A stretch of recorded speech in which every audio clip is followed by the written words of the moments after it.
Nous sommes deux à animer cette session. Donc, je suis Isabelle Fex, expert national sol à l'ADEME, à l'Agence de l'environnement et de la maîtrise de l'énergie. Il y en a qui se moquent là-bas. Ouais, la fin de journée, là, je pense. Donc, je suis ici au titre du comité d'orientation de GESOL. Et je peux même vous dire que je suis l'une des plus anciennes, puisque je suis dans le comité d'orientation depuis 1998. Donc, c'est une longue histoire. Voilà, Claire Chenu, donc enseignant-chercheur à AgroParisTech, membre du conseil scientifique, et je préside ce conseil scientifique depuis 4 ans.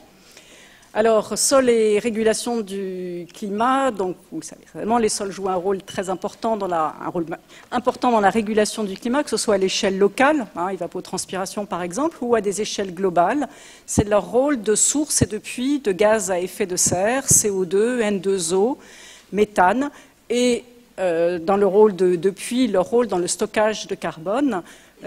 Et au-delà, en complément des besoins de connaissances persistants, même accrus qu'il y a sur la compréhension des processus qui régulent ces flux et ce stockage et la stabilisation des matières organiques dans les sols, il y a des besoins importants de mesure, d'être capable de mesurer des flux de carbone, des flux d'azote, sortant des sols sous différents usages, et de mesurer des évolutions de teneur en carbone des sols et de stock de carbone des sols, et ceci dans différents contextes et pour différentes applications.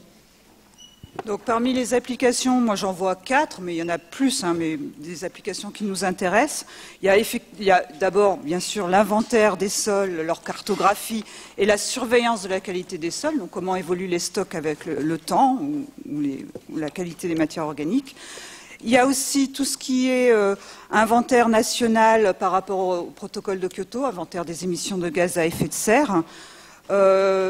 Donc c'est une deuxième type d'application. Troisième type d'application, c'est tout ce qui est la vérification éventuelle, parce que ce n'est pas encore très développé, mais vérification de projets éventuels sur la compensation de carbone avec des projets forestiers, agricoles, etc., dans le sol en tout cas.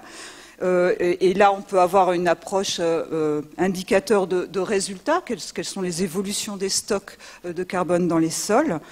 Et puis une quatrième application qui peut être tout ce qui est évaluation de pratiques, d'itinéraires techniques agricoles, forestiers, etc., pour des projets de compensation. Et là, on serait plutôt dans une logique indicateur de moyens.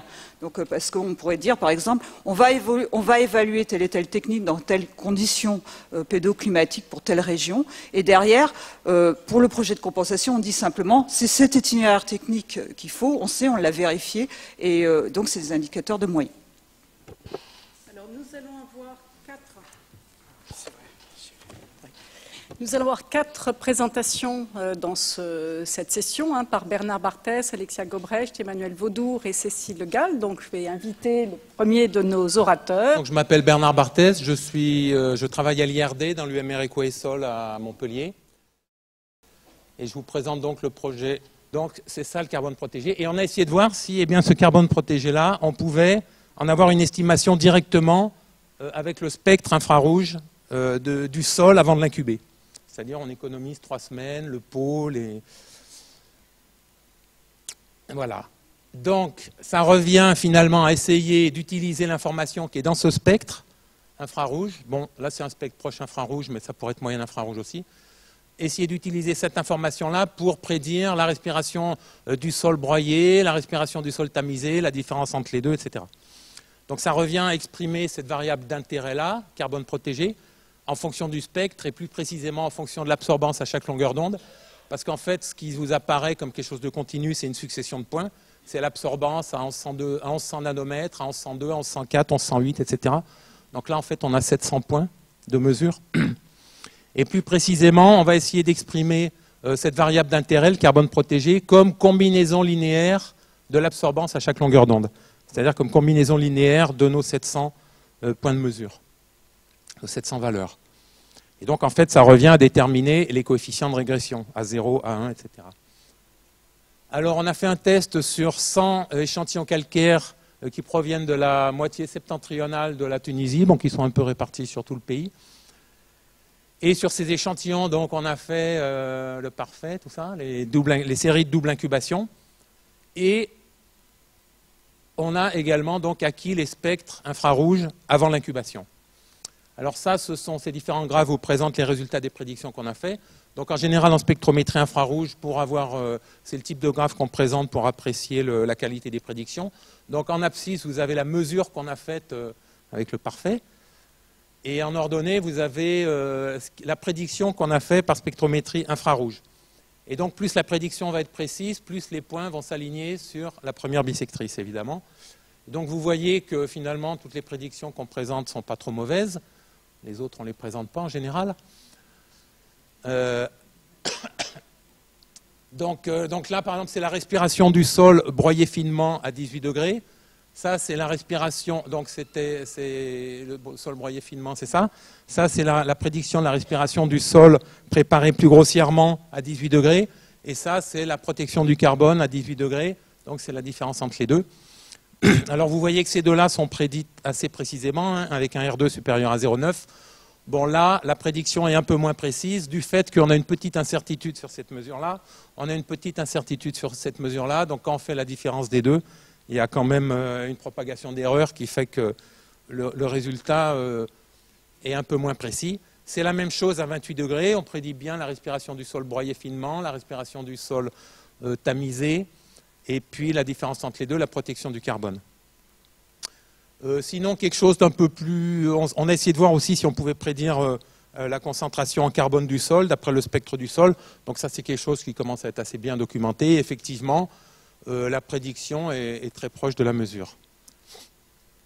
Donc ce que ces travaux nous montrent, c'est que la spectroscopie dans l'infrarouge nous permet de prédire différents types de propriétés du sol, que ce soit des propriétés simples comme la teneur en carbone organique, ça pourrait être l'argile aussi, l'azote, etc., ou des propriétés plus complexes comme la respiration du sol ou la protection physique du carbone. Bon, ceci rapidement, c'est-à-dire que quand je dis rapidement, c'est en quelques secondes qu'on a un spectre, et à faible coût, puisqu'on n'a aucun consommable. Bon, il faut quand même acheter un spectromètre, mais une fois qu'il est acheté, disons, les coûts unitaires sont très faibles, parce qu'on passe de 200 échantillons par jour, bon, donc on fait du haut débit, et puis bon, évidemment, il faut construire les étalonnages. Et c'est un type d'approche qui peut être mis en œuvre directement sur le terrain, puisqu'on a des spectromètres portatifs. Bon, ça, c'est encore une génération qui était assez lourde, mais maintenant, on a des spectromètres qui font quelques centaines de grammes, voire moins. Donc, c'est une approche qui peut être mise en œuvre sur le terrain. Alors, ce n'est pas ce qu'on a fait, hein, là, dans ce cadre de ce travail-là, où c'était de la spectro de labo, mais il y a des approches de terrain. Et d'autre part, pour essayer d'aller un peu plus loin, alors c'était... Un autre intérêt de la spectroscopie dans l'infrarouge, c'est qu'on peut identifier les constituants chimiques qui sont impliqués dans les propriétés qu'on mesure. Donc là, en l'occurrence, ça va être quel type de constituants sont respirés ou quel type de constituants sont protégés dans le sol. Alors pour ça, on revient à notre modèle de prédiction, à notre équation d'étalonnage, qui exprime la variable d'intérêt comme combinaison linéaire de l'absorbance à chaque longueur d'onde. Et en fait, on va faire un graphe où en abscisse, on met les différentes longueurs d'onde, les lambda 1, lambda 2, etc. Et en ordonnée, on met les coefficients de régression, A1, A2, etc. Et en fait, on va s'intéresser aux parties du spectre, aux parties aux coefficients de régression les plus élevés. C'est-à-dire, par exemple, on voit qu'ici, cette zone-là, elle est associée à des coefficients de régression élevés, donc elle va avoir un poids assez important dans la prédiction de notre variable d'intérêt. Et ça, c'est une zone où vibrent les polysaccharides. On a des tables qui nous indiquent qu'à ces longueurs d'onde-là, c'est les polysaccharides qui vibrent. Donc ce qu'on peut dire, c'est que plus il va y avoir de polysaccharides dans le sol, c'est-à-dire les substrats des micro-organismes, et plus il y aura de carbone protégé. De la même manière, ça, c'est une zone du domaine infrarouge où vibrent les protéines et les lipides aussi. Donc ça, on a pensé que c'était plutôt une signature de micro-organismes. Enfin, en tout cas, plus il y aura de protéines dans le sol, plus il y aura de lipides, et plus on aura de carbone protégé. A contrario, là, on a plutôt des coefficients de régression qui vont contribuer négativement à la prédiction du carbone protégé. Et on s'aperçoit que c'est des zones qui correspondent où vibrent des composés qu'on retrouve dans les pesticides. Et donc, en fait, en gros, plus on a d'amines aromatiques et plus on a d'organochlorés dans le sol, moins il y aura de carbone protégé. C'est-à-dire plus il y a de pesticides, en fait, et moins on aura de carbone protégé dans le sol. Et dans le temps imparti, c'est à peu près tout ce que j'avais prévu de vous dire. Donc je vous remercie pour votre attention. Merci beaucoup. Finalement, toutes les prédictions qu'on présente ne sont pas trop mauvaises. Les autres, on ne les présente pas en général. Donc là, par exemple, c'est la respiration du sol broyé finement à 18 degrés. Ça, c'est la respiration, donc c'est le sol broyé finement, c'est ça. Ça, c'est la prédiction de la respiration du sol préparé plus grossièrement à 18 degrés. Et ça, c'est la protection du carbone à 18 degrés. Donc, c'est la différence entre les deux. Alors, vous voyez que ces deux-là sont prédites assez précisément, hein, avec un R2 supérieur à 0,9. Bon, là, la prédiction est un peu moins précise du fait qu'on a une petite incertitude sur cette mesure-là. On a une petite incertitude sur cette mesure-là. Donc, quand on fait la différence des deux, il y a quand même une propagation d'erreur qui fait que le résultat est un peu moins précis. C'est la même chose à 28 degrés. On prédit bien la respiration du sol broyé finement, la respiration du sol tamisé, et puis la différence entre les deux, la protection du carbone. Sinon, quelque chose d'un peu plus... On a essayé de voir aussi si on pouvait prédire la concentration en carbone du sol, d'après le spectre du sol. Donc ça, c'est quelque chose qui commence à être assez bien documenté. Effectivement, la prédiction est très proche de la mesure. Donc ce que ces travaux nous montrent, c'est que la spectroscopie dans l'infrarouge nous permet de prédire différents types de propriétés du sol, que ce soit des propriétés simples comme la teneur en carbone organique, ça pourrait être l'argile aussi, l'azote, etc., ou des propriétés plus complexes comme la respiration du sol ou la protection physique du carbone. Bon, ceci rapidement, c'est-à-dire que quand je dis rapidement, c'est en quelques secondes qu'on a un spectre, et à faible coût, puisqu'on n'a aucun consommable. Bon, il faut quand même acheter un spectromètre, mais une fois qu'il est acheté, disons, les coûts unitaires sont très faibles, parce qu'on passe de 200 échantillons par jour, bon, donc on fait du haut débit, et puis bon, évidemment, il faut construire les étalonnages. Et c'est un type d'approche qui peut être mis en œuvre directement sur le terrain, puisqu'on a des spectromètres portatifs. Bon, ça, c'est encore une génération qui était assez lourde, mais maintenant, on a des spectromètres qui font quelques centaines de grammes, voire moins. Donc, c'est une approche qui peut être mise en œuvre sur le terrain. Alors, ce n'est pas ce qu'on a fait, hein, là, dans ce cadre de ce travail-là, où c'était de la spectro de labo, mais il y a des approches de terrain. Et d'autre part, pour essayer d'aller un peu plus loin, alors c'était... Un autre intérêt de la spectroscopie dans l'infrarouge, c'est qu'on peut identifier les constituants chimiques qui sont impliqués dans les propriétés qu'on mesure. Donc là, en l'occurrence, ça va être quel type de constituants sont respirés ou quel type de constituants sont protégés dans le sol. Alors pour ça, on revient à notre modèle de prédiction, à notre équation d'étalonnage, qui exprime la variable d'intérêt comme combinaison linéaire de l'absorbance à chaque longueur d'onde.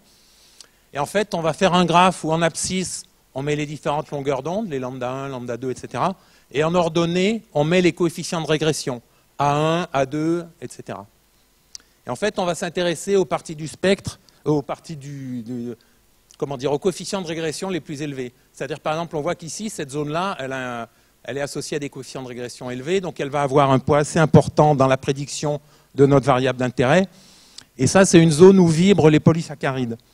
On a des tables qui nous indiquent qu'à ces longueurs d'onde-là, c'est les polysaccharides qui vibrent. Donc ce qu'on peut dire, c'est que plus il va y avoir de polysaccharides dans le sol, c'est-à-dire les substrats des micro-organismes, et plus il y aura de carbone protégé. De la même manière, ça, c'est une zone du domaine infrarouge où vibrent les protéines et les lipides aussi. Donc ça, on a pensé que c'était plutôt une signature de micro-organismes. Enfin, en tout cas, plus il y aura de protéines dans le sol, plus il y aura de lipides, et plus on aura de carbone protégé. A contrario, là, on a plutôt des coefficients de régression qui vont contribuer négativement à la prédiction du carbone protégé. Et on s'aperçoit que c'est des zones qui correspondent, où vibrent des composés qu'on retrouve dans les pesticides. Et donc, en fait, en gros, plus on a d'amines aromatiques et plus on a d'organochlorés dans le sol, moins il y aura de carbone protégé. C'est-à-dire plus il y a de pesticides, en fait, et moins on aura de carbone protégé dans le sol. Et dans le temps imparti, c'est à peu près tout ce que j'avais prévu de vous dire. Donc je vous remercie pour votre attention. Merci beaucoup. Avez-vous quelques questions? Oui, bonjour, Jean-Claude Marcus, Association française pour l'étude du sol. Combien coûte aujourd'hui un spectromètre portatif qui aurait à peu près la même qualité que ce que vous avez fait avec le vôtre? Et deuxièmement, est-ce que c'est un outil qui peut être mis sinon entre toutes les mains, qui peut être mis dans des mains un petit peu formées, et qui permettrait d'établir une teneur, on va dire, en carbone d'un sol, bon, sachant qu'une teneur n'est pas un stock, et qui permettrait éventuellement une application à l'usage des sols d'un certain nombre de dispositions en faveur de la séquestration du carbone. Je ne rentre pas dans les détails. Ce qui est important, c'est de savoir ce qu'on peut faire avec cet outil et éventuellement à terme en sciences participatives. La présidente du... Alors, le prix, on va parler. Le prix, ça dépend quand même des relations que vous pouvez avoir avec le fournisseur.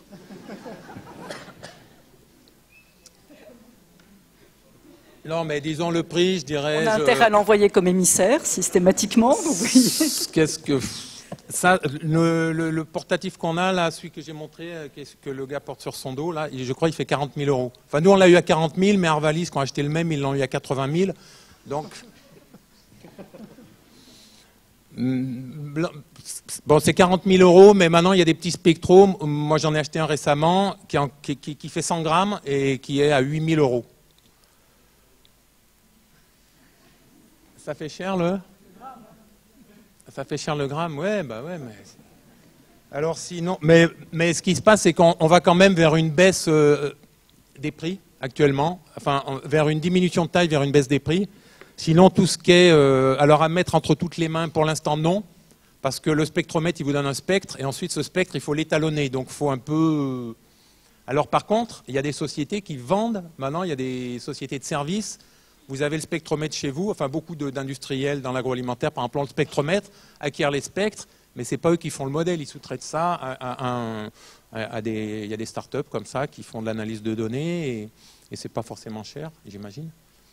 Mais sinon, par contre, il y a aussi une tendance, et peut-être tu pourras en parler mieux, Alexia, c'est de faire des spectromètres dédiés. C'est-à-dire on peut avoir des spectromètres qui sont dédiés à une application, et IRSTEA en développé un type en partenariat, un appareil en partenariat avec Pelink, ST, et où c'est un spectromètre qui prédit la teneur en sucre du raisin, son acidité, puis le taux d'anthocyane, je crois, et c'est pour prédire les dates de vendange. Et ça, c'est un appareil, je crois, le premier prix, c'est 3 000 €. Donc là, vous avez plus, hein, c'est plus un spectre qui sort, le spectre est déjà étalonné, enfin peut être étalonné, c'est pas forcément... Et là, ça vous sort directement des valeurs de concentration en sucre, etc. Et il y a un marché pour ça aussi. Oui. Bonsoir, je m'appelle Bouda Walid, c'est LMTBB. Donc j'ai une question, c'est-à-dire on dit un sol tamisé, il est passé par analyse granulométrique, c'est ça? Pardon? Le sol tamisé. Oui. Donc il est passé par analyse granulométrique? Non, un sol tamisé, disons, c'est le format un peu standard. Nous, quand un sol il arrive dans le laboratoire, la première chose qu'on fait, on le sèche à l'air. Dans tous les laboratoires de sciences du sol, en général, on le sèche à l'air. Et ensuite, tout ce qui fait plus de 2 mm, on l'enlève. On le gently, c'est quoi le...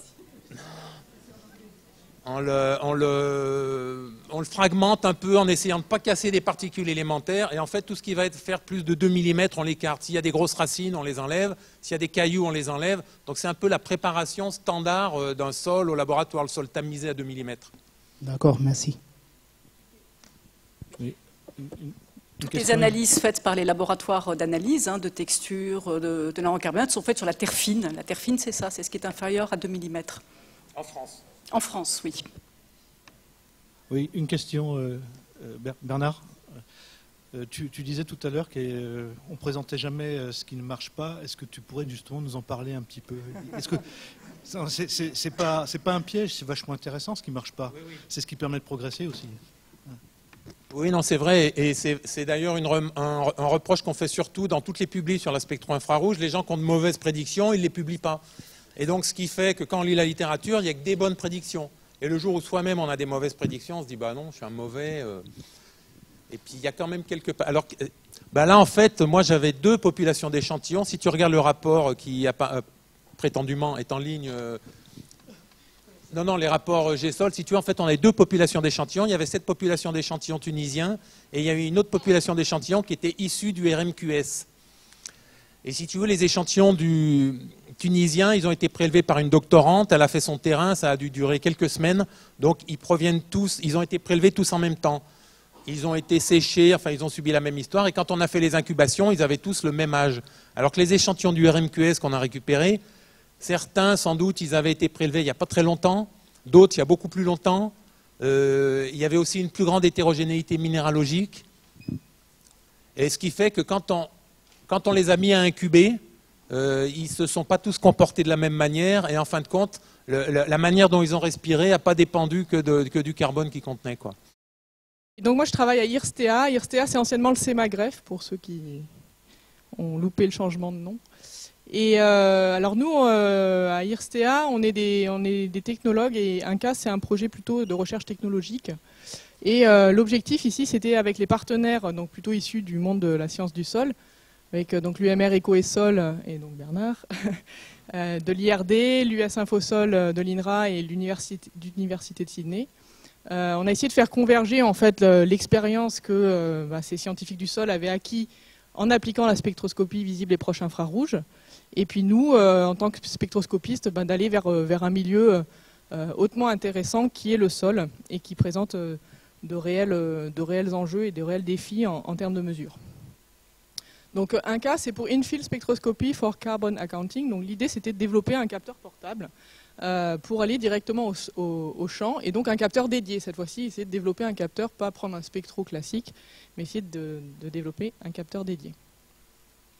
Donc on reste dans le cadre de la session dans laquelle on est, et l'idée c'était vraiment de pouvoir évaluer en amont ou en cours de projet de changement d'occupation des sols à des fins de séquestration de carbone, d'évaluer en fait concrètement combien quelle est la baseline, combien j'ai de carbone au début, est-ce qu'effectivement il y a du carbone qui est séquestré, est-ce qu'on peut ajuster les stratégies, etc. Et puis surtout aussi financer ce type de projet via les marchés carbone. À un moment donné, si on s'engage à mettre en place une forêt avec une vocation de séquestration de carbone, il faut pouvoir aussi dire combien on va in fine séquestrer.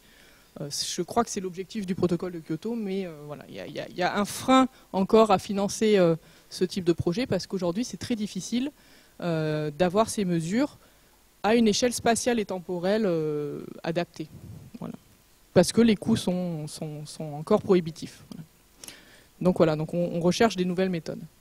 Alors, Bernard a très bien expliqué que la spectroscopie visible et proche infrarouge présentait vraiment tous les atouts pour répondre à ce cahier des charges d'une méthode rapide, portabilité, ou embarquer sur un quad ou un tracteur, etc. Et nous, alors pourquoi? Parce qu'on fait interagir la lumière avec la matière ça va très très vite. Et puis nous, on a vraiment on a eu une forte expérience pour tout ce qui est caractérisation des propriétés physico-chimiques et plutôt chimiques dans les produits issus de l'agroalimentaire. Donc les pommes, les céréales, ça marche très très bien. Aujourd'hui, on paye les agriculteurs sur la foi de mesures spectrales en termes pour la qualité de leurs céréales. Et la pharmaceutique aussi, qui utilise beaucoup cette techno.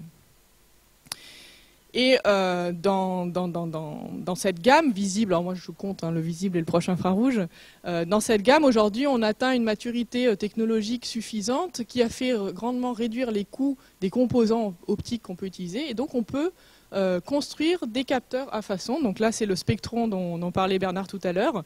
Donc ça c'est un résultat de 10 ans de recherche, et là on a développé donc un capteur qui est uniquement dédié au suivi de la maturation du raisin, mais du coup on a pu sélectionner les fameuses longueurs d'onde, etc. Mais là vous avez un capteur où il y a un GPS, il est autonome en batterie, etc. Et il a vocation à remplacer le prélèvement des 200 B dans une parcelle pour déterminer la maturité du raisin et donc in fine la date de vendange.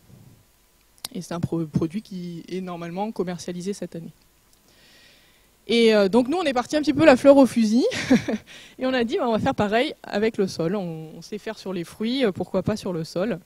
Et donc en fait on a voulu dans le projet INCA essayer de comprendre au début et essayer de voir sur quelle étape de la chaîne de mesure par spectroscopie on pouvait agir pour essayer d'améliorer ces mesures pour que enfin tout le potentiel qu'on entrevoit en spectro fasse qu'un jour on ait des capteurs qui supplantent les analyses de labo. Donc en fait, il y a trois niveaux sur lesquels on peut travailler. On peut travailler sur la mesure spectrale, essayer d'améliorer la qualité de la mesure spectrale. On peut travailler aussi sur, quand on fait la modélisation, quand on modélise, on utilise un spectre pour créer un modèle, on utilise en face une valeur de référence. Alors il y a aussi des questions dont on s'est posé certaines questions sur c'est quoi la valeur de référence. Vous avez parlé, on mesure un carbone massique, mais ce n'est pas encore un stock, parce qu'il nous faut la densité apparente. Est-ce que le spectre peut nous apporter cette information-là? Et puis, bien entendu, il y a toute la question qui consiste à créer ce modèle avec tout un tas de méthodes derrière. Donc là, dans le projet 1K, on a travaillé sur l'ensemble de ces étapes et essayé de trouver des leviers pour améliorer. Et moi, je vais vous présenter un petit peu plus en détail la mesure et l'étalonnage. Alors, je disais, on est parti, on a dit on va aller transformer ce fameux spectron qui comporte un certain nombre de composés optiques, et on va dire on va juste changer les longueurs d'onde, celles que par exemple Bernard a identifiées comme étant pertinentes pour mesurer le carbone du sol. On va juste changer des filtres et puis on va mesurer le sol. Et en fait, on s'est rendu compte que le sol, c'était pas du tout un fruit. On va rigoler, mais tout d'abord, c'est un milieu complètement opaque. Donc la lumière ne traverse pas, ça c'est sûr. La lumière qui atteint la cible, elle est très absorbée, donc elle ne revient pas beaucoup vers le capteur. Et en plus, c'est un milieu dit diffusant. Diffusant, ça veut dire quoi? Ça veut dire que le photon, la lumière, quand elle arrive sur une particule, en fait, elle va changer de direction. Et lorsqu'on envoie donc plein de photons, tous les photons ils vont changer de direction. Et donc, ça va entraîner un certain nombre de changements dans le spectre qui ne sont pas du tout liés à la chimie. Voilà. En fait, 90% du signal que l'on mesure quand on mesure un spectre sur le sol, ou ce qu'on appelle nous les milieux diffusants, ça marche pour à peu près tout, c'est de l'information liée à la structure physique. Et nous, ce qui nous intéresse quand on mesure le carbone, c'est la chimie. Donc ça a posé une première question scientifique. Est-ce qu'on peut mettre en œuvre une mesure optique qui permette en fait de réduire l'information du spectre portée par la physique pour augmenter l'information liée à la chimie, le carbone, etc. Et donc on a développé un dispositif optique qu'on a appelé POLIS. Donc je ne rentrerai pas dans le détail, vous irez voir le poster si vous avez envie. Mais en gros, ce qu'on a fait, c'est qu'on a mis en œuvre des composants optiques qui permettent de sélectionner la partie de la lumière qui contient l'information chimique. Voilà, on a essayé de séparer la physique et la chimie. Et qu'est-ce qu'il y a derrière? Si je construis un modèle à partir de ce spectre, je vais avoir des modèles de meilleure qualité, plus robustes, etc. C'est ce qu'on cherche à faire. Donc on a réduit l'impact de la diffusion. Si, in fine, l'objectif c'est d'aller sur le terrain et d'aller mesurer directement sur le terrain, on va être confronté à une forte variabilité de la structure physique de nos sols, d'une parcelle à l'autre, etc. Là, on a réduit l'influence de la taille des particules. L'idée, c'était de ne plus tamiser à 2 mm. L'idée, c'était de prendre du sol et puis de mesurer directement. Et derrière, on a pu montrer aussi qu'on avait amélioré la qualité des prédictions du carbone. Voilà. Donc là, on a comparé des échantillons pas du tout tamisés. On avait des agrégats de 2 cm à peu près, à 2 mm et des échantillons broyés. Voilà, donc quelques résultats rapidement. On a ici une ACP, une analyse en composante principale sur les spectres. En gros, ce qu'il faut voir, c'est que quand on fait de l'absorbance classique, ici, à gauche, on a des classes granulométriques qui sont différenciées. On a une variabilité spectrale qui est due à la classe granulométrique. Donc on avait des broyés, des tamisés et des grossiers. Et puis ici, vous avez la même ACP avec les spectres mesurés avec notre dispositif. Et enfin, on a pu montrer que donc, la qualité des modèles était améliorée, et surtout dans le cas des sols peu préparés. Alors bien entendu, nous avons essayé aussi de voir s'il y avait des méthodes d'étalonnage qui étaient... Alors l'étalonnage, je rappelle, c'est quand on construit un modèle entre les spectres qu'on mesure et sur des échantillons dont on connaît les valeurs de référence de carbone. Et donc on construit ces modèles, et l'idée c'est d'appliquer ce modèle sur un nouvel échantillon. Et en fait, on a donc utilisé la base de données RMQS d'Infosol, donc 2200 échantillons, pour lequel on a fait à peu près 1 point sur 5 où on avait 3 classes granulométriques. Et ce qu'on a fait dans un premier temps, c'est qu'on a balayé à peu près toutes les méthodes existantes en chimiométrie. On appelle ça la chimiométrie, l'étalonnage. Parfait. Et donc du coup, on a pu confirmer déjà l'impact que la qualité d'un signal peut avoir sur la qualité du modèle. Et alors, à l'échelle nationale, lorsqu'on va faire des modèles à l'échelle nationale, et qu'on a beaucoup de spectres, on a une classe de méthodes qui est présente à fort potentiel, qui sont les méthodes locales. Par contre, lorsqu'on va travailler à l'échelle d'une exploitation agricole, il va falloir trouver des méthodes plus adaptées aux échelles plus petites. Donc je termine. On a fait un premier pas vers un capteur optique innovant optimisé pour les milieux complexes comme les sols. La technologie qu'on utilise, c'est une technologie bas coût, ce ne sont pas des composants qui sont chers. Bon, il faut un spectro encore, mais on peut très bien imaginer, in fine, avoir un capteur portable ou juste une sonde qui se pluguerait sur des spectromètres existants et qui peut être pertinent pour l'évaluation du stock de carbone à haute résolution spatiale et temporelle. Voilà. Et donc il faut encore un petit peu de patience et de financement. Alors si vous voulez en savoir plus, je rappelle qu'on est l'année internationale du sol, mais on est aussi l'année internationale de la lumière. Et que donc vous pouvez venir voir le poster parce qu'on combine un petit peu tout ça. Je vous remercie.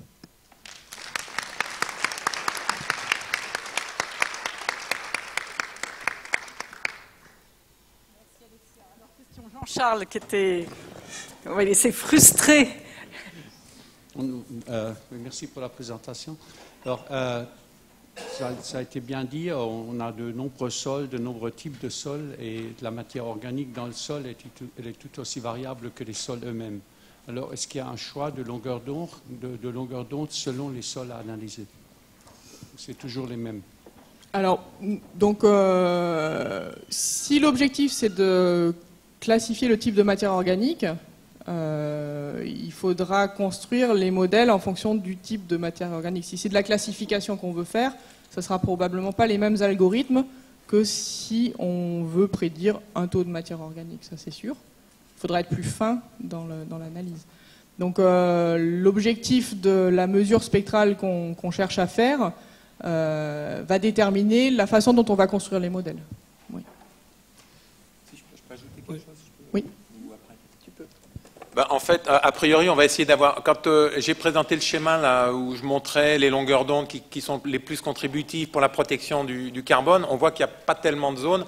Quand on fait la même chose pour la concentration en carbone, il y a beaucoup plus de zones qui interviennent. Donc en fait, il faudra toutes les prendre si on veut parer à toute éventualité. Hein. On sera obligé de... C'est pour ça, sélectionner un petit nombre de longueurs d'onde pour prédire le carbone du sol, ça risque d'être difficile, tellement il y a de molécules différentes qui contribuent. Oui, j'avais une question aussi. Je voudrais revenir sur un problème que vous avez soulevé vous-même, qui est que passer d'une teneur à un stock, ça nécessite de connaître la densité apparente, la pierrosité et l'épaisseur, en plus. Donc la teneur en carbone, ok, avec le spectro, je veux bien, mais les trois autres paramètres, comment vous faites? Justement. Je crois que alors on a essayé, hein, on en est toujours à creuser des trous. Dans le rapport en ligne du projet INCA, il y a eu donc cette question clairement. En fait, on est parti du principe que quand on fait de la spectroscopie proche infrarouge, la lumière elle interroge un volume.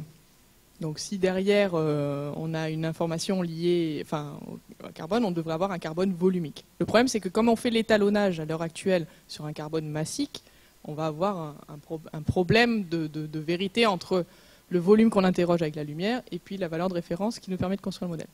On a essayé donc avec l'INRA Infosol d'essayer de trouver une méthode avec un rugosimètre laser pour essayer de mesurer une densité apparente sur des échantillons préparés, essayer de le relier au spectre. Est-ce qu'un spectre peut déterminer une densité apparente? Non, pour l'instant, on n'a pas réussi. Mais la question elle existe, quoi. Donc aujourd'hui, non. Aujourd'hui, si on devait appliquer la méthode là sur le terrain, on aurait un carbone massique, parce qu'on a fait les étalonnages sur un carbone massique. C'est presque la même question. Si vous voulez avoir le stock carbone, il vous faut faire l'intégration sur tout le profil. Oui.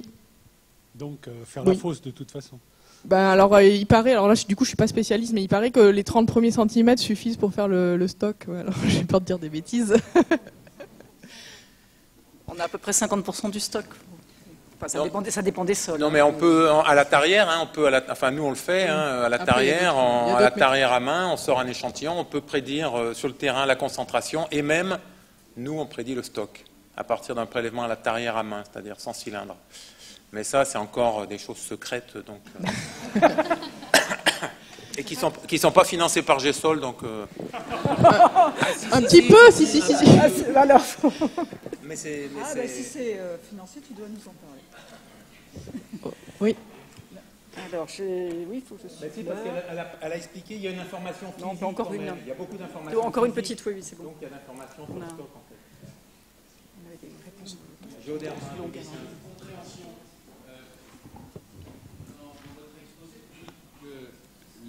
Les sols sont un milieu opaque, donc le spectre, a priori, c'est surtout une propriété surfacique. Oui. Et là, vous dites qu'on fait une investigation en volume. Est-ce que vous pourriez préciser un petit peu le volume investigué? Des millimètres cubes.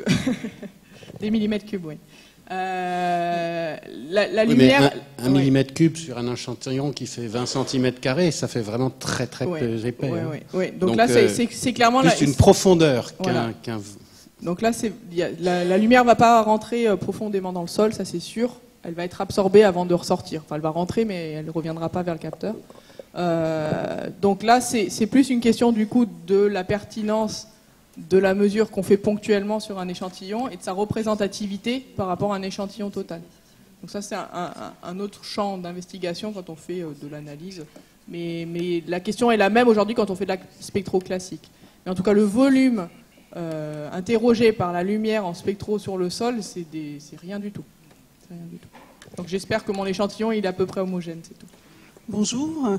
Donc je viens vous présenter le projet ProStock qui était intitulé « Effet de l'apport de produits résiduaires organiques sur le stockage du carbone, les émissions de gaz à effet de serre et la lixiviation du nitrate dans les sols agricoles périurbains ». C'est un projet qui a été réalisé conjointement avec 3 unités INRA AgroParisTech, Ecosys, Mathématiques et Informatique appliquée et s'adapte. Et je remercie l'ADEME d'avoir bien voulu financer ce projet qui s'est déroulé de 2010 à 2013.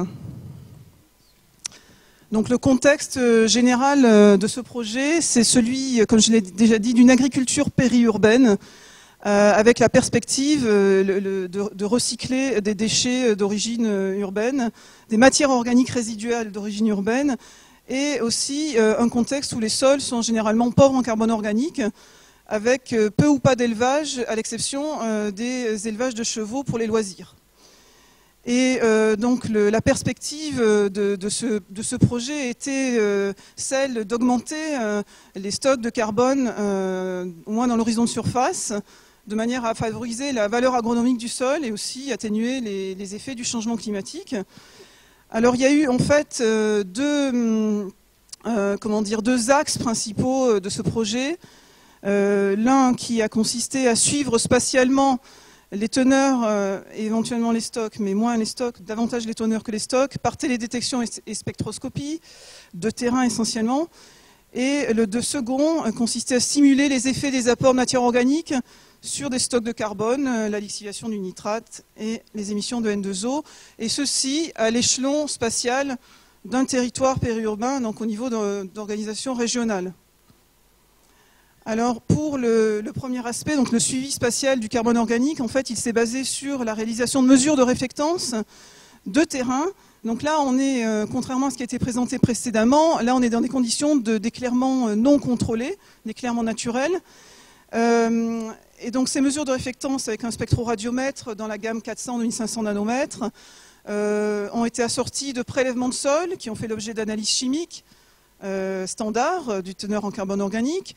Et l'objectif c'était de réaliser ces spectres de réflectance de terrain pour les relier à de l'imagerie spatiale, donc de l'imagerie par satellite, multispectrale généralement, par avion, avec donc hyperspectrale avec un grand nombre de bandes spectrales, et plus récemment par drone.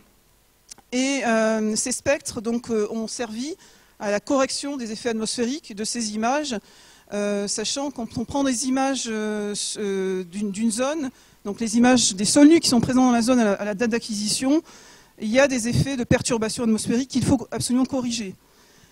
Alors à partir des spectres de réflectance terrain, évidemment, on peut aussi prédire des teneurs en carbone, mais ça va être sur un nombre de points, de sites qui va être limité.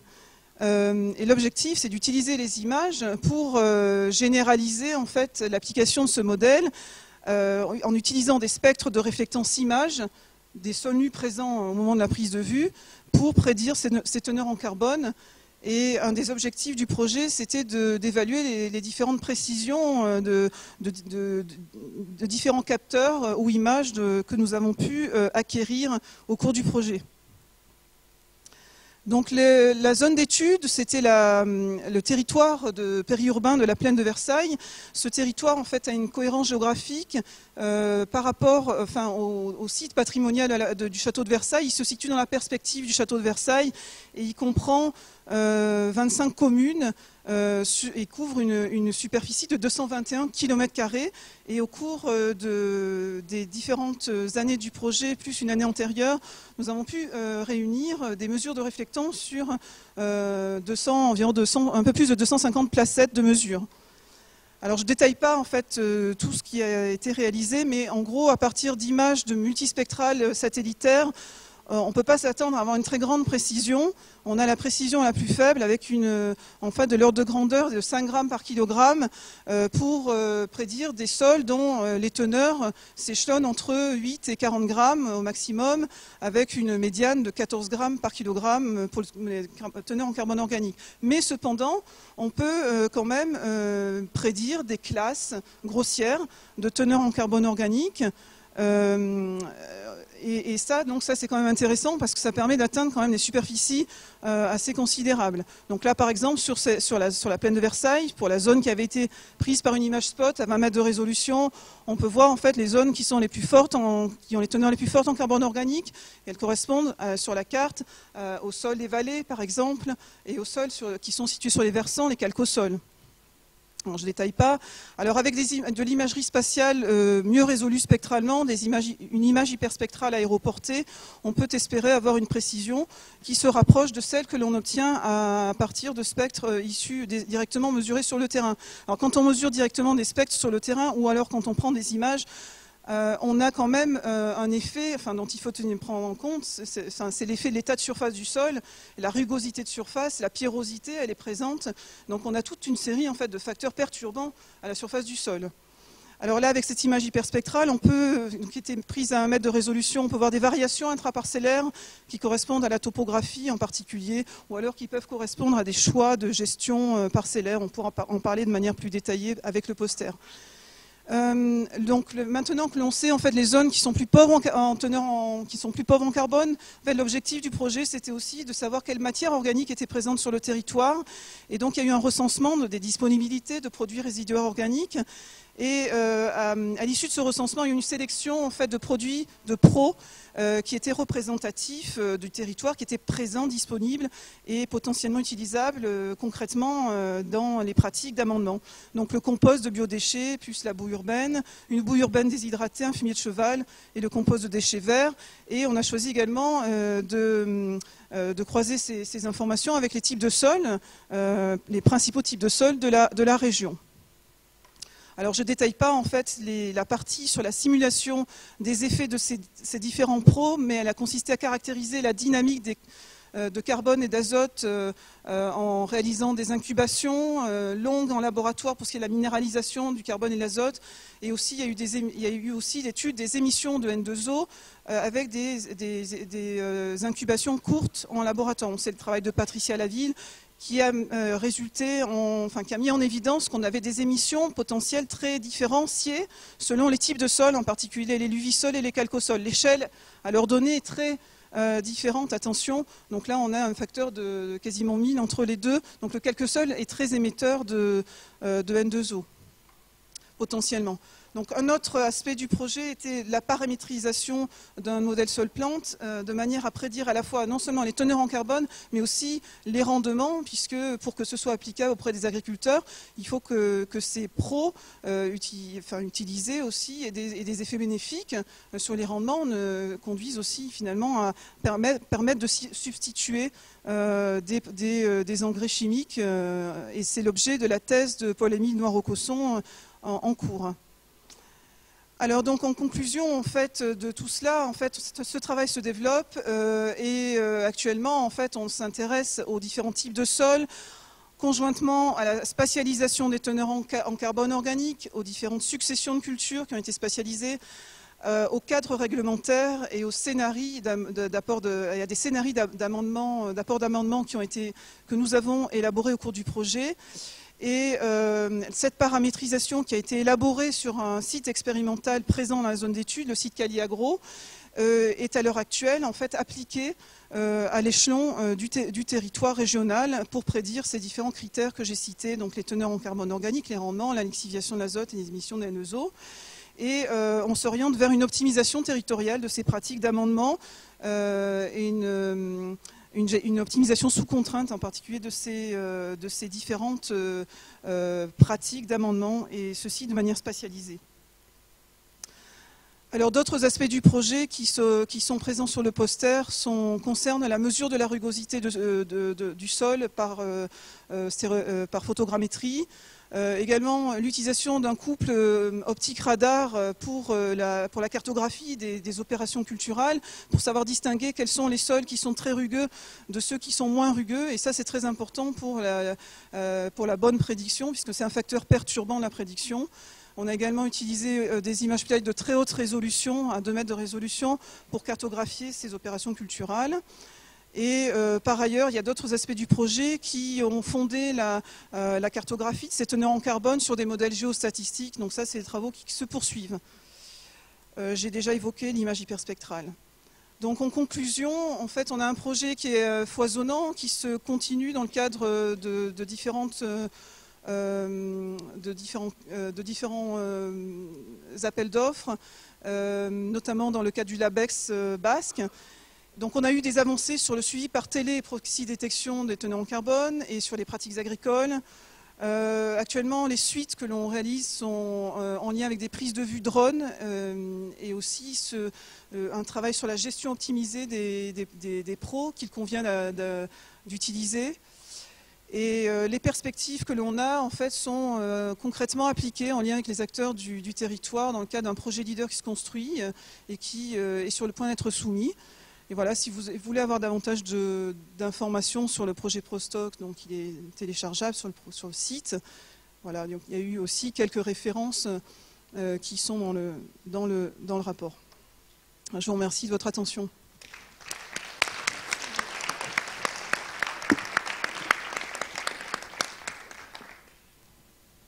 Parfait, respect du temps de tous nos orateurs. Avez-vous des questions de compréhension, de précision ?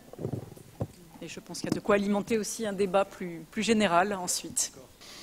Alors j'ai 2 questions. L'une, c'est est-ce que les produits organiques sont mélangés dans le sol avant la prise d'échantillons ou bien c'est au laboratoire que ça se fait? Et quelle est l'humidité du sol lors de l'incubation?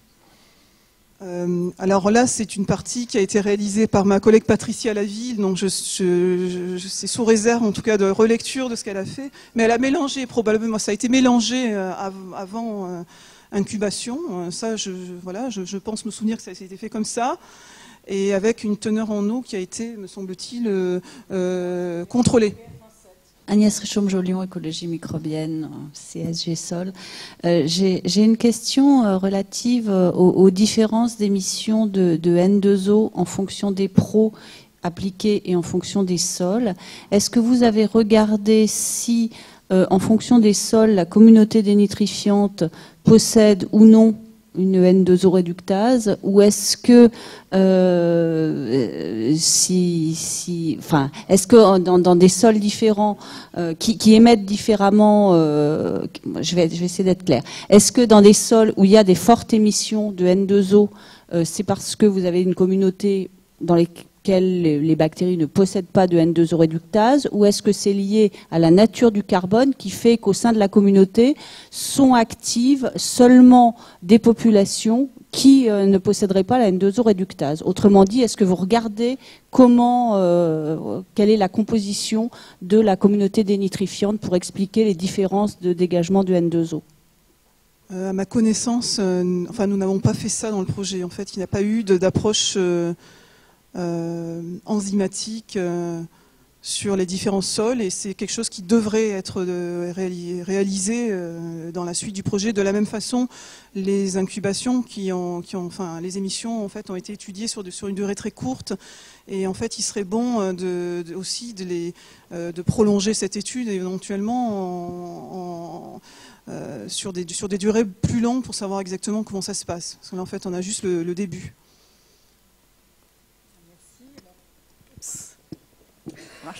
Si, alors effectivement, il n'y a pas que le carbone, il y a l'azote aussi et le N2O, et la discussion là vient dans le fait qu'il y a une très forte variabilité des émissions de N2O, et c'est ce qui va être abordé dans le dernier projet présenté donc par Cécile Le Gall, que j'invite.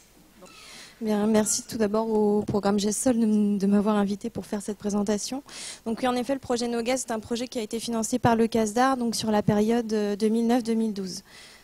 Donc pour resituer un tout petit peu les choses pour ceux qui ne sont pas familiers du N2O, donc le N2O en fait c'est un gaz à effet de serre, c'est un puissant gaz à effet de serre puisqu'en fait son pouvoir de réchauffement global sur 100 ans est égal à 298 fois celui du CO2.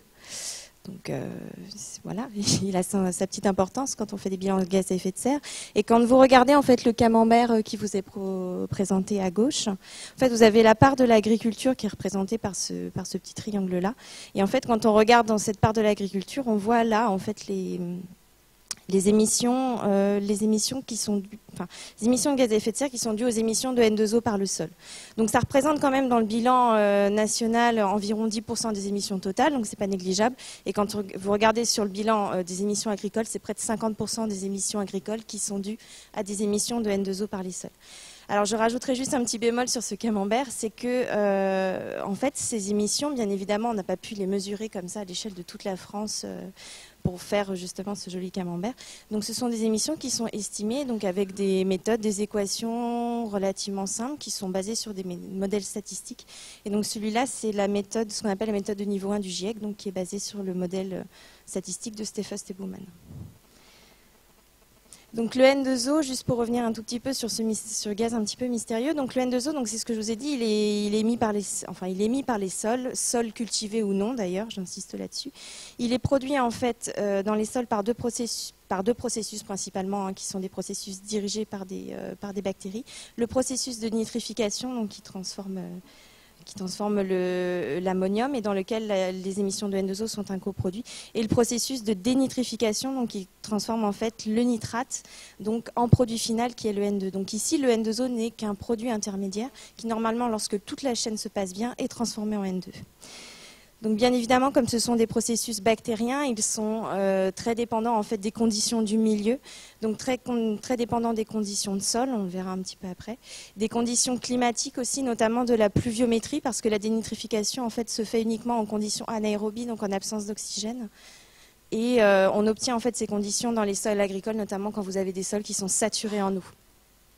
Et bien sûr, ils sont dépendants en fait des pratiques culturales, et c'est souvent en fait à ces pratiques culturales que l'on rattache le plus souvent les émissions de N2O, et notamment en fait tout simplement aux apports d'engrais, puisqu'ici le N2O est issu des processus de transformation de l'azote. Donc c'est souvent les apports d'engrais sont considérés comme le principal facteur pouvant expliquer la variabilité et les niveaux d'émissions de N2O qu'on observe. Donc, comme vous l'avez pu le voir à partir de la première diapo, pour le secteur agricole, on va dire que réduire les émissions de N2O, c'est un enjeu fort si on veut réduire le bilan gaz à effet de serre et participer à l'effort national demandé par le programme Facteur 4. Mais quand on a mis en place en fait ce projet, donc en 2009, en fait, on a été confronté, on va dire, en tant que Institut technique agricole, à un manque de connaissances, mais surtout un manque de références en termes d'émissions de N2O au niveau français, et un manque d'outils aussi pour les estimer. Donc une des questions qu'on s'était posées dans le cadre de ce projet, mais ce n'était pas le seul, c'était à peu près quel est le niveau moyen d'émissions de N2O pour les parcelles cultivées en France. Est-ce qu'on a le même niveau d'émissions en Alsace, par exemple, qu'en Champagne-Ardenne, ou alors dans le sud de la France? Et aussi, quels sont les déterminants majeurs qu'il y a derrière ces émissions de N2O? Est-ce que ce sont les mêmes partout? Est-ce qu'on a des déterminants qui ressortent à l'échelle nationale ou pas? Donc c'est ce qu'on a essayé de regarder dans le cadre de ce projet. Et en fait, l'une des premières actions qu'on a mises en place, ça a été de mettre en place en fait un réseau national, un réseau expérimental national, donc qui a été mis en place sur 2 années, donc 2 campagnes en fait culturelles, 2010-2011 et 2011-2012. Donc en fait, vous avez une carte qui vous représente les sites sur lesquels on a mené nos expérimentations. Donc en fait, sur chaque site étaient testées une ou plusieurs cultures. Et en fait, un suivi des émissions de N2O a été réalisé alors avec des méthodes qui sont très très loin des spectres infrarouges. Hein. C'est ce qu'on appelle la méthode des chambres statiques. Donc vous avez un caisson d'aluminium en fait qui est enfoncé dans le sol.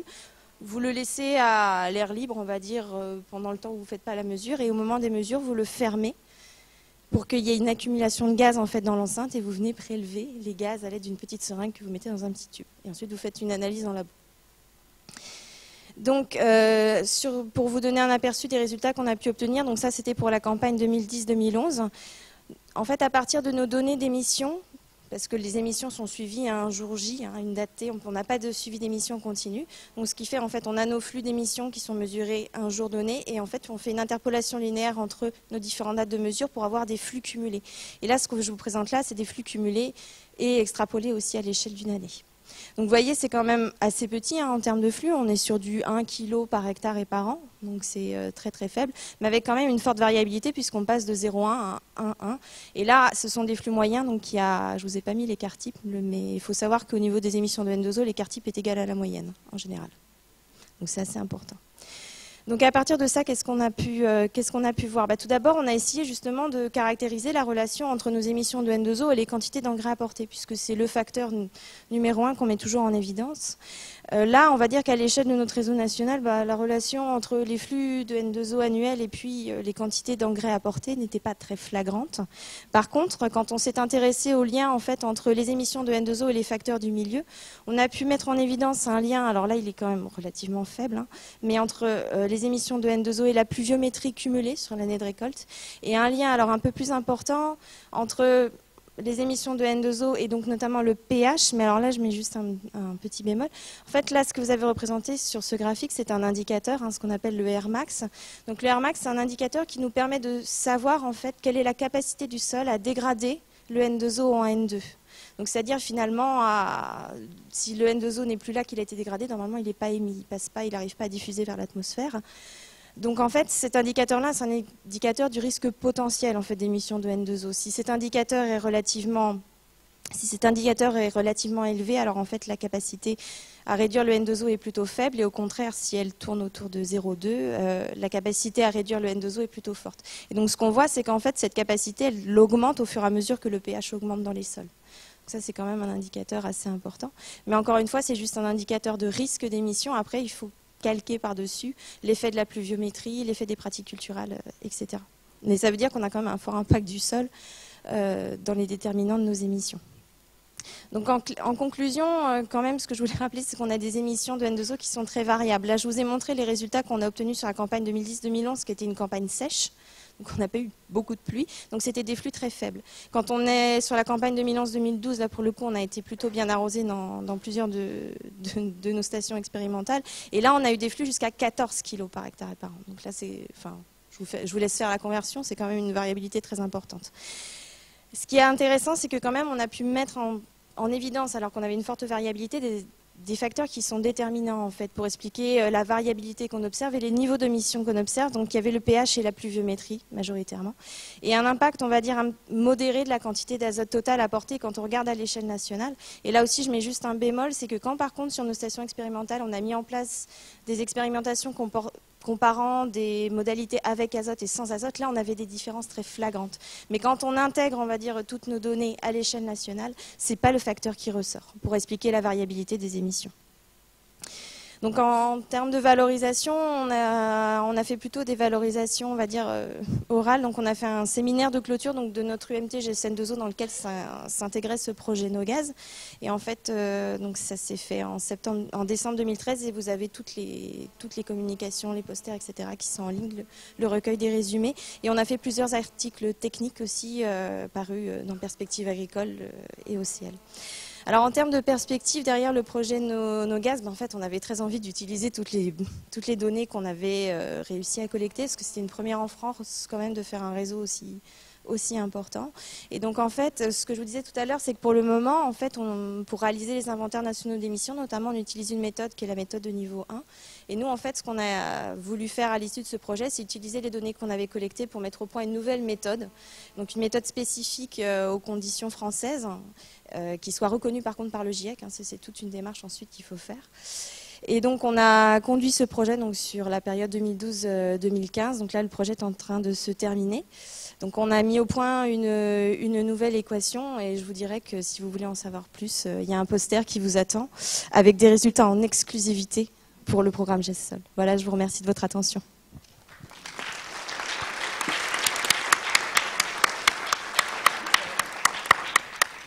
Merci Cécile pour cet exposé. Alors, il y a des questions de compréhension, de précision sur l'exposé. Pourquoi vous choisissez la pluviosité comme paramètre et pas l'humidité du sol au moment de la mesure que vous faites? Et deuxièmement, quel est le rythme de ces mesures au champ? Alors en fait, il y a deux réponses qui vont être faites. La première, en fait, c'est que là, je me suis intéressée aux émissions. Ce que je vous ai montré, c'est la relation entre la pluviométrie cumulée et les émissions annuelles de N2O. On va regarder la relation entre les émissions de N2O et l'humidité au champ quand on va regarder le flux ponctuel qu'on aura mesuré. Donc quand on va regarder date à date, là on va regarder évidemment le stock d'azote minéral du sol à ce moment-là, l'humidité du sol à ce moment-là. Par contre, quand on intègre sur des périodes aussi grandes, il aurait fallu en fait faire une relation entre mon flux annuel de N2O et ma teneur en humidité moyenne. Et c'était pas forcément pertinent, en tout cas dans les analyses stats, ça ne ressortait pas. Le rythme des mesures? Alors le rythme des mesures, on avait un rythme en fait d'une mesure toutes les 3 semaines quand c'était en dehors des périodes d'apport d'engrais ou en dehors des périodes où on avait des pluies. C'est-à-dire qu'on avait la règle qu'on avait sur nos expés, c'est que s'il y avait une pluie, en fait, on faisait une mesure 2 jours après et une mesure 1 semaine après. Et ça toute l'année? Toute l'année, en fait, nos expérimentations, on a essayé de les conduire sur au minimum 250 jours. Et pour la plupart de celles qui sont dans nos gaz, elles ont été conduites sur plus de 365 jours. Donc, ce qui nous permettait, quand on faisait l'extrapolation à l'échelle annuelle, d'être relativement, voilà, que ce soit confortable.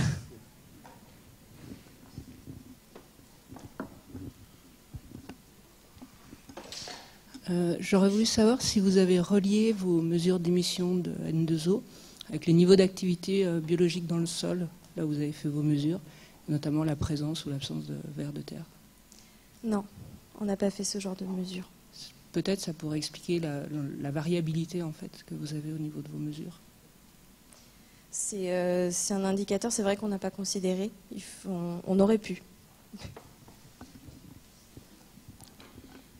Oui, Jean-Claude Marcus, si on reste dans le climatique, en gros, vous nous dites, mais on le savait déjà, qu'il suffirait de 1200 fois moins de NO2 pour foutre en l'air une unité de carbone qu'on aurait séquestrée dans le sol.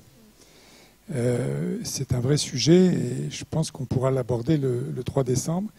Et si on reste dans le climatique et si on fait référence à Kyoto, on va évidemment parler d'une rémunération, quelle qu'elle soit, ou d'un bonus-malus concernant le carbone. Ce qui fait que tous les instruments ou instruments potentiels qui nous ont été présentés devraient à ce moment-là être certifiés, ce qui fait une couche supplémentaire de difficulté pour passer d'une instrumentation scientifique à une instrumentation certifiante donnant lieu à des rémunérations, voire à des taxations.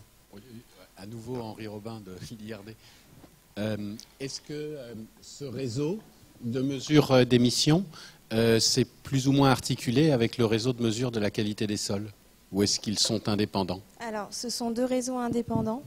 Par contre, dans le projet NoGaz, en fait, il y avait l'UR Sciences du Sol et l'US Infosol qui étaient présents. Donc, voilà. Et il y a un autre projet, c'est vrai, tout à fait. En fait, à la suite du projet NoGaz, et on va dire, pour approfondir les relations entre émissions de N2O et pH, il y a un projet donc, financé par l'ADEME, dans le cadre du programme réactif qui s'appelle SOLGES, qui a été monté, et où là, le réseau RMQS a servi de base pour la plupart des mesures.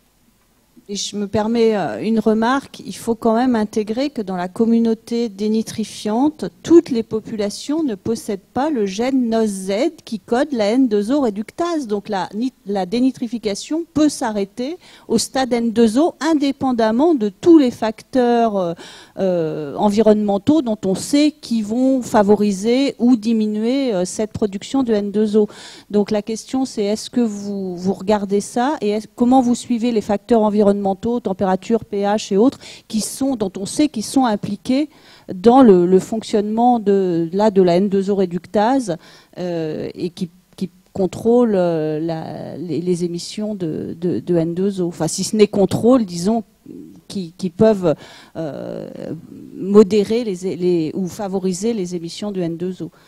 Alors, en fait, quand on regarde l'indicateur du Airmax, ça regarde exactement ces populations-là. C'est-à-dire que, en fait, ce qu'on fait, en fait, quand c'est un test. En fait, cet indicateur est issu d'un test en labo, donc qui est fait notamment à l'UR Sciences du Sol d'Orléans.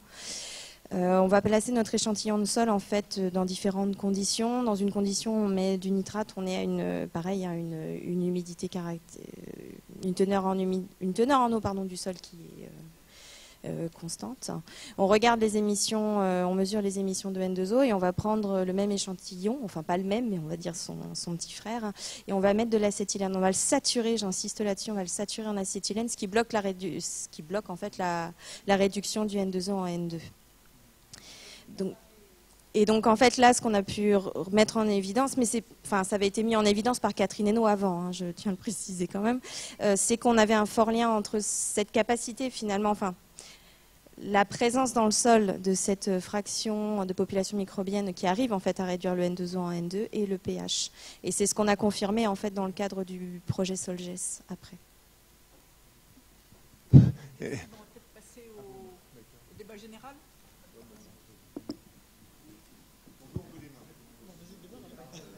Ok, donc bon, on va démarrer. Puis je voulais apporter une petite précision, hein, c'est que la plupart des projets GSOL ont été financés. Alors certains, donc c'est un partenariat ADEME pour rapport à des commentaires qui ont été faits, un partenariat ADEME ministère de l'écologie. Hein, l'ADEME assure la gestion du programme et certains projets ont été financés par l'ADEME et la plupart par le ministère de l'écologie. Mais donc c'est un partenariat. Remarque institutionnelle et ensuite on va passer au débat scientifique. Allez-y, donc, puisque... Non, alors je reste au N2O. Il est très facile de réduire les émissions de N2O, c'est-à-dire on réduit les apports d'azote dans nos sols. Le résultat, c'est un rendement moindre et une qualité moindre du produit. Et c'est pour ça que je propose que nous ne nommons pas seulement les émissions, les quantités par hectare, par exemple, par surface, mais également par quantité récoltée. Parce que le but, c'est quand même la production de notre nourriture et qui a ce coût environnemental de produire également du N2O. Et là, il faudrait relater également à cette quantité et pas seulement à une surface. Parce que là, c'est très étonnant quand on rapporte les quantités à la récolte, à la quantité de récolte, c'est des résultats complètement différents. Alors, tout à fait. De toute façon, en tout cas, nous, pour le colza, on était très concernés par les bilans gaz à effet de serre. Et de toute façon, quand vous exprimez des bilans gaz à effet de serre, normalement, vous l'exprimez en mégajoules d'énergie produite. Donc, et cette quantité d'énergie produite, elle est directement liée au rendement. Et c'est ce qu'on a pu observer, mais dans d'autres, on va dire, sur un autre site expérimental où on est allé jusqu'au calcul de ces bilans gaz à effet de serre. C'est vrai que en tout cas quand la productivité est réduite, hein, que ce soit parce qu'il n'y a pas d'apport d'azote ou parce qu'on a des problèmes tout simplement au niveau pluviométrie, on peut augmenter nos bilans gaz à effet de serre ou les réduire de 15% assez facilement. Donc c'est vrai que c'est quelque chose dont il faut tenir compte. Et au niveau du cétium, on avait mis en place une démarche avec des agriculteurs pour voir comment réduire avec eux les émissions de N2O, parce qu'on va dire que pour le colza, c'était assez déterminant. Et l'idée, c'était d'arriver à jouer sur les deux leviers, c'est-à-dire réduire les émissions de N2O, mais maintenir la productivité, et ce n'est pas forcément toujours facile.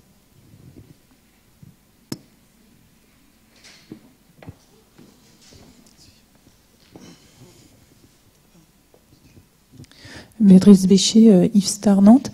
Je souhaiterais revenir sur la mesure de teneur en carbone dans les sols par spectro-infrarouge. Est-ce que vous pouvez nous lister un peu les paramètres qui influencent fortement la mesure? Là, vous nous avez déjà évoqué un peu l'âge des échantillons qui contrecarrait un petit peu la corrélation entre les teneurs labo.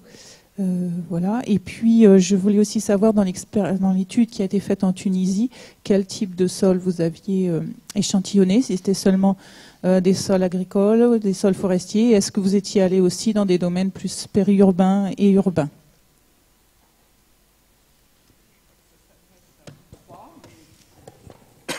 Oui, moi je veux bien. D'abord, la Tunisie, c'était surtout des sols agricoles, enfin des parcours aussi, pas mal de parcours, enfin mattoral quoi, parcours extensifs quoi, pour des troupeaux d'ovins et de caprins. Oui, non, verger, céréales, il y avait un peu de tout. Sinon, alors c'était quoi la question sur le carbone Pardon. Oui, enfin, c'est quoi les paramètres? D'abord, ça dépend si on fait de la spectro au labo, sur échantillon séché, tamisé à 2 mm, ou si c'est sur le terrain, où l'humidité du sol peut être variable. C'est sûr que si c'est sur le terrain, l'humidité du sol, ça va être une contrainte. Enfin, que les modèles qu'on utilise statistiques vont pouvoir gérer, on va dire. Disons qu'ils ne vont pas prendre en compte les parties du spectre qui sont les plus marquées par l'eau. Mais sinon, disons qu'on procède par étalonnage, donc si on a une population de sol qui est... Enfin, disons, il va falloir qu'on ait une population d'étalonnage qui soit bien adaptée à ce qu'on veut faire. Par exemple, si j'ai construit un modèle sur des sols calcaires de Tunisie, puis que je veux faire une prédiction sur des sols sableux de Suède, bon, c'est pas sûr que mon modèle il va bien fonctionner. Donc il faut que j'ai un modèle qui soit... En fait, ça va être l'adéquation de la base d'étalonnage que j'ai finalement à l'échantillon que je veux caractériser. Et que l'échantillon que je veux caractériser, sur lequel je veux faire une prédiction, qu'il soit suffisamment représenté dans ma base d'étalonnage. En fait, ça va être ça le nerf de la guerre. Thomas Ouette, Toulouse CNRS. Imaginons qu'on ait l'envie de mesurer justement les taux de carbone dans les sols dans des milieux non agricoles, notamment montagneux où il y a des processus de séquestration de carbone qui vont être croissants avec l'évolution de la reforestation.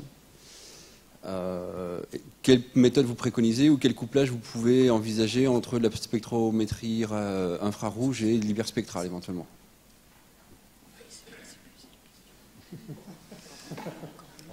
L'imagerie hyperspectrale ou l'imagerie... Enfin, les deux méthodes en parallèle ou est-ce qu'il y a des combinaisons possibles? Déjà, il faut voir si c'est couvert. Hein. Oui, ça dépend si le sol est nu ou pas déjà. Si le sol est nu... Voilà. Donc l'imagerie hyperspectrale, ça va être déjà un peu compliqué, je pense. Ça va dépendre de la résolution spatiale qu'on va vouloir avoir in fine. Donc aujourd'hui, c'est des prélèvements sous couvert forestier à la main, et puis on les emmène au labo. Donc le spectro-portal ceux qui existent aujourd'hui, ils vont pouvoir éventuellement augmenter la résolution spatiale qu'on pourra avoir. Mais voilà, hyperspectral, je pense que ça a vraiment l'intérêt si on veut couvrir une zone géographique assez grande. Et du sol nu, oui. Est-ce que les émissions de NO2 sont liées à la matière organique du sol, le support de l'activité bactérienne? Je suis économiste, donc je suis béotien à la matière, je précise. Nul n'est parfait. Alors, quand on regarde... Quand on regarde en fait la littérature scientifique, quand on regarde des analyses, on va dire des analyses statistiques qui sont faites à large échelle, on a souvent une belle relation entre les émissions de N2O, donc soit les émissions ponctuelles, mais plus quand même les émissions, on va dire interpolées, et la teneur en carbone du sol, la teneur en matière organique, sachant que pour avoir des différences, il faut quand même que vous ayez des gammes de teneur en matière organique qui soient très très importantes, c'est-à-dire des sols où il y en a très peu et puis des sols de tourbe. là, vous allez voir quelque chose de très important. Après, quand on reste sur des gammes comme les nôtres, même si ça varie entre un 5 et 2,5, c'est beaucoup plus difficile à mettre en évidence. Moi, j'ai une réponse Je peux aussi. rajouter aussi, Robert, c'est qu'en fait, les bactéries qui dénitrifient sont des bactéries qui sont capables, quand elles n'ont pas assez d'oxygène, de respirer les nitrates. Donc, effectivement, elles consomment de la matière organique, mais elles respirent le nitrate plutôt que d'oxygène. Oui, et sinon, nous, on a prédit par NIRS, en fait, par spectro proche infrarouge, on a fait des prédictions d'émissions de N2O. Alors, pas au champ, mais parce que le N2O, les émissions potentielles, ça se mesure aussi au laboratoire, en conditions contrôlées. Et en fait, on a fait de la spectro. Donc, alors, nous, on avait une gamme qui était assez large, parce qu'on avait des sols du Brésil, de Madagascar, de Guyane, du Congo. Et en fait, on prédisait bien l'émission de N2O, enfin, un potentiel en... Et on a regardé là aussi quels étaient les déterminants, quelles étaient les zones du spectre, il y avait beaucoup de poids dans la prédiction, et en particulier, il y avait beaucoup ce qui était les substrats organiques, quoi. Enfin les carbones aliphatiques, les sucres, les choses faciles à consommer, quoi.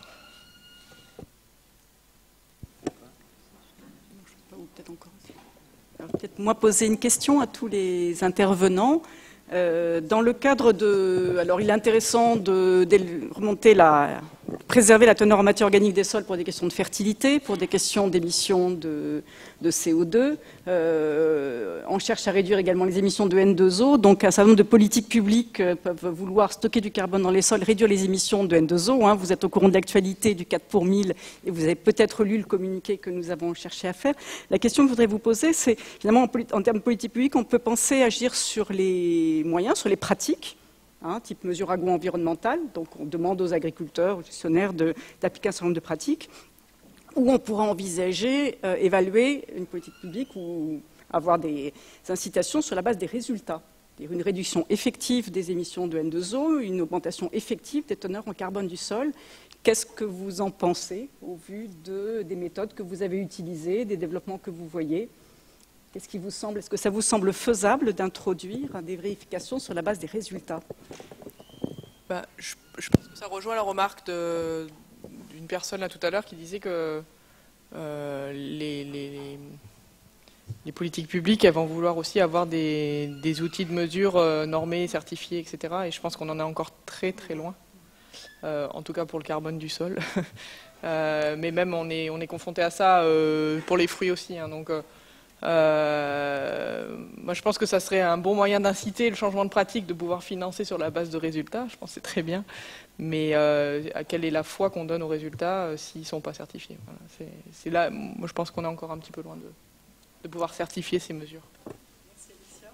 Moi j'ai un avis un peu différent, je pense qu'on n'est pas si éloigné, sauf que faire une norme c'est tellement casse-pied que... Non, mais c'est vrai, je veux dire, Antonio, tu sais, je veux dire, la norme, on pourrait tout à fait... Mais jamais, moi, je vais passer X années de ma vie à lancer une norme ISO pour la mesure, pour la détermination du carbone des sols par spectro-infrarouge, quoi. Je veux dire, c'est un calvaire. Non, c'est pas que ce soit très compliqué, mais c'est fastidieux de mettre en place une norme et personne n'a envie de faire ça. C'est la patate chaude, quoi. Donc, en fait, du coup, les autres la font et elle ne te correspond pas. Mais... Non, c'est vrai que celui qui a lancé ça, c'est un gars, enfin, non, mais...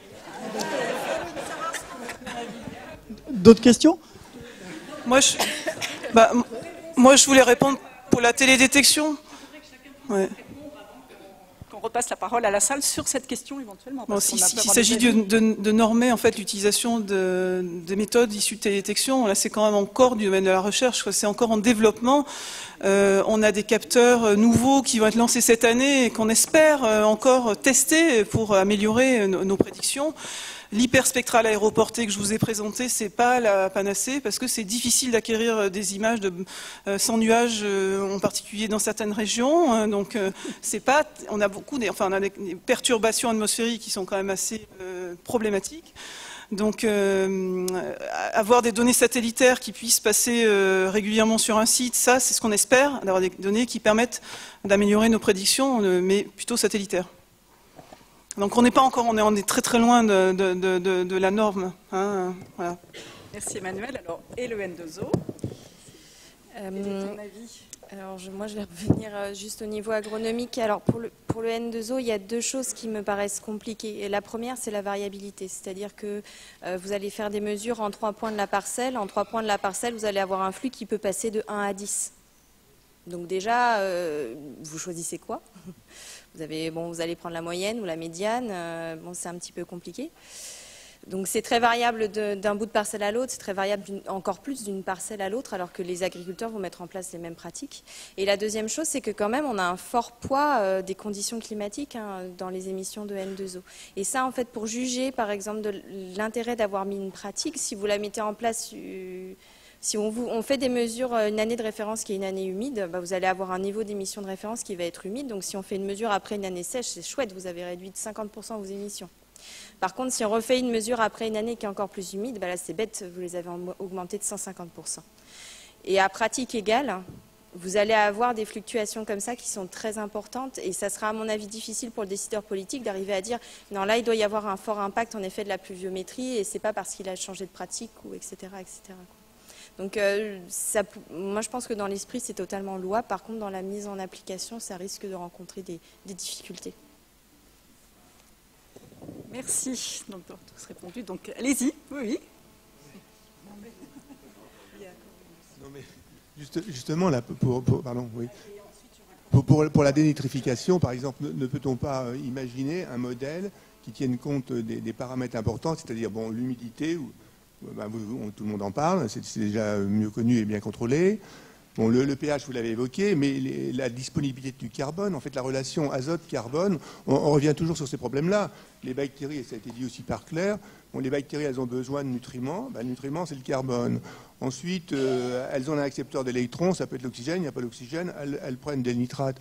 Donc, en fait, ne peut-on imaginer une modélisation, il y a des gens qui travaillent dessus en France, en Allemagne, plus précise entre la teneur en eau, enfin l'état hydrique du milieu, et la disponibilité ou la biodégradabilité du carbone. Alors, par exemple, est-ce que vous avez mesuré dans vos petites cases de respirométrie le CO2 et le N2O, par exemple?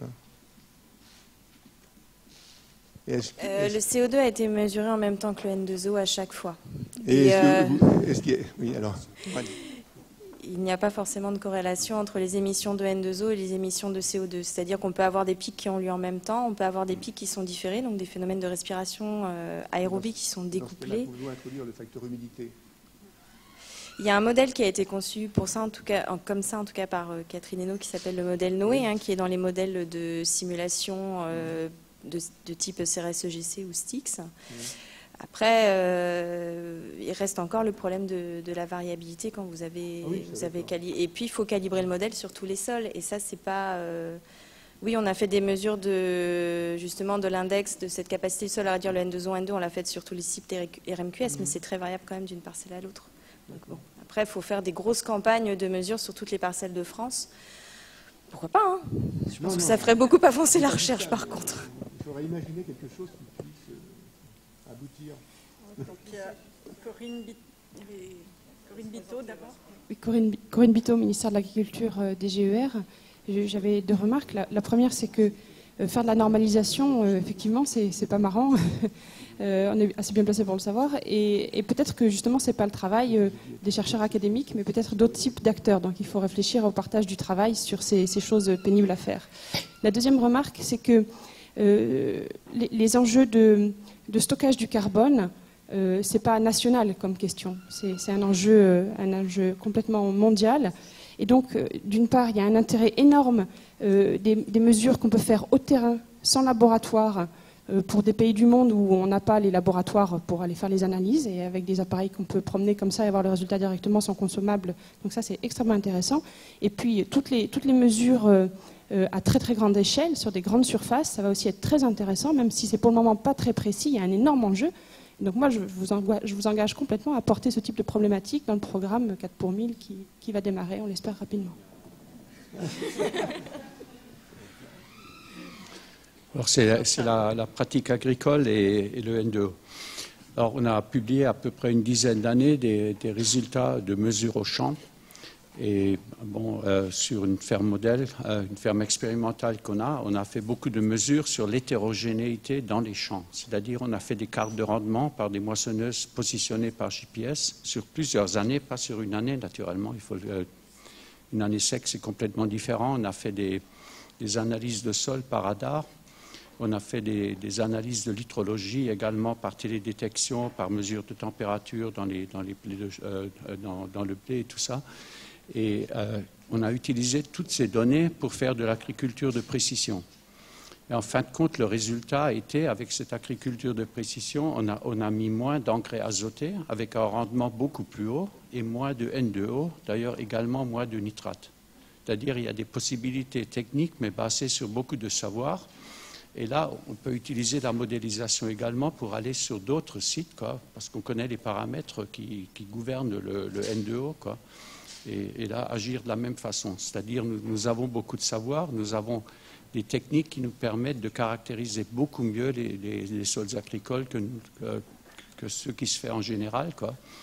Et peut-être qu'il faut forcer également dans cette direction de dire il nous faut plus de savoir, de base, de savoir. Les techniques existent, elles existent, il faut le faire tout simplement, quoi, pour mieux caractériser nos sols, l'hétérogénéité, surtout également dans les champs, pas seulement les paysages et tout ça, et utiliser ce savoir pour avoir une gestion des sols et des plantes beaucoup plus précise que ce qui se fait actuellement. Le résultat chez nous a été une économie d'engrais azotés et un rendement beaucoup plus élevé, avec moins de nitrate, moins de N2O. Claudia Olazábal, je suis la chef d'unité d'agriculture, forêt et sol à la DG Environnement, la Commission européenne. Et la question de Claire est absolument essentielle pour nous, c'est-à-dire il y a un intérêt croissant à Bruxelles, en tout cas à la DG Environnement et d'un certain côté à la DG Agriculture, pour les paiements basés sur des résultats. Et donc il y a tout un débat aussi au Parlement, il y a un intérêt croissant du Parlement. On a eu 1,5 million du Parlement européen pour explorer le potentiel des paiements par résultat. On a vu ce qui se fait en Europe, on a vu ça s'applique surtout pour la biodiversité. C'est surtout pour des fleurs dans des prairies. Ils viennent à la fin d'une année, ils comptent combien de fleurs et ils vous payent pour le nombre de fleurs. Et ça se fait aussi pour des oiseaux. Ils comptent le nombre de nids et vous êtes payé par le nombre de nids. Et donc on a discuté aussi avec les correspondants agriculture et environnement des États membres. Est-ce qu'on pourrait élargir ça à d'autres domaines que la biodiversité? Et l'eau, ça s'avère un peu plus compliqué parce que bon, il y a plus l'eau, il y a la responsabilité de plusieurs agriculteurs dans l'Amazo, mais le sol paraissait le domaine idéal pour appliquer ça, particulièrement la teneur de carbone. Mais là, vous m'avez refroidi un peu avec ce que j'ai entendu, parce que ça nous paraissait vraiment un domaine où les pratiques agricoles, parce que une des raisons pour lesquelles le Parlement est aussi très intéressé, c'est parce que bon, d'un côté, on paye pour quelque chose qu'on a, donc il y a une efficacité des paiements et de l'utilisation de fonds publics, et deuxièmement parce que ça donne plus de flexibilité à l'agriculteur. On ne lui dit pas ce qu'il doit faire, on vient voir ce qu'il a fait à la fin.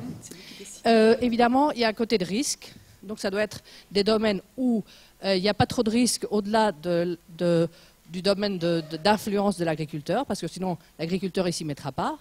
Donc s'il y a un côté climatologique trop grand, etc., il ne risquera pas de rentrer dans un de ces schémas. Mais pour la teneur de carbone, il nous semble qu'il y a un lien très étroit entre la pratique, évidemment, et ce qu'on peut trouver dans le sol, et qui paraissait un candidat vraiment très intéressant pour aller exploiter ça dans la prochaine politique agricole. Donc, vous me dites, on ne veut pas faire des normes, c'est trop compliqué. Non, moi je vous dis, vous avez d'ici à 2020, non même avant, pour qu'on puisse vraiment intégrer ça dans la prochaine politique agricole, parce que ça nous intéresserait énormément de notre côté à Bruxelles. Merci. Bien envie de reprendre le défi et pouvoir vous répondre de manière constructive. Concentration et stock, les deux, c'est pas le même objectif. Et l'ensemble des gaz à effet de serre, évidemment.